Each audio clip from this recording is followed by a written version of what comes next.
Salut à tous, ici l'inspecteur Alexei Ivanov, et aujourd'hui je vais vous raconter une histoire qui m'a marqué pour le reste de ma carrière. Ça s'est passé il y a quelques mois, au cœur de Paris, et je crois que personne n'oubliera jamais cette nuit-là. Tout a commencé par un appel radio, il était environ 23h, et je patrouillais dans le quartier avec mon partenaire, Marc.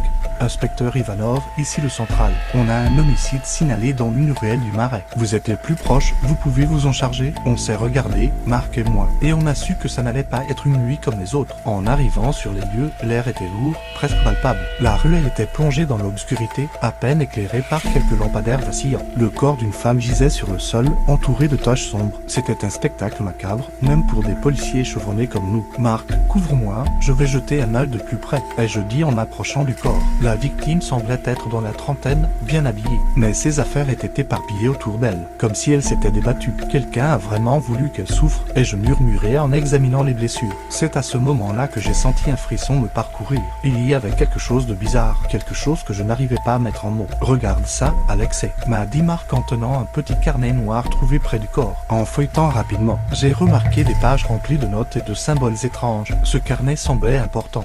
La scène était maintenant envahie par des techniciens de la police scientifique et d'autres collègues. Nous avons commencé à interroger les rares témoins qui traînaient encore dans le coin, mais personne n'avait rien vu de concret. Toujours la même histoire, pensais-je en soupirant. Pourtant, une vieille dame nous a dit qu'elle avait entendu des voix fortes et des cris, suivis d'un bruit sourd. Ça pourrait être un indice, mais c'était mince. De retour au commissariat, j'ai passé la nuit à analyser le carnet noir. Chaque page ajoutait une pièce au puzzle, mais aussi de nouvelles questions. Alexei, tu devrais dormir un peu, m'a conseillé Marc, mais je ne pouvais pas lâcher l'affaire. Ce carnet détenait la clé de tout ce mystère, j'en étais sûr. Le lendemain, on a appris que la victime s'appelait Sophie Martin, une journaliste d'investigation. Elle travaillait sur une affaire sensible, de corruption impliquant de hauts fonctionnaires. C'était le point de départ qui nous manquait. Sophie avait visiblement découvert quelque chose de trop important, quelque chose qui lui avait coûté la vie. Je me souviens avoir regardé par la fenêtre de mon bureau, le soleil se levant à peine, et avoir pensé: qu'est-ce que tu as découvert, Sophie? C'était le début d'une enquête qui allait nous mener dans les recoins les plus sombres de la ville et nous confronter à des dangers insoupçonnés.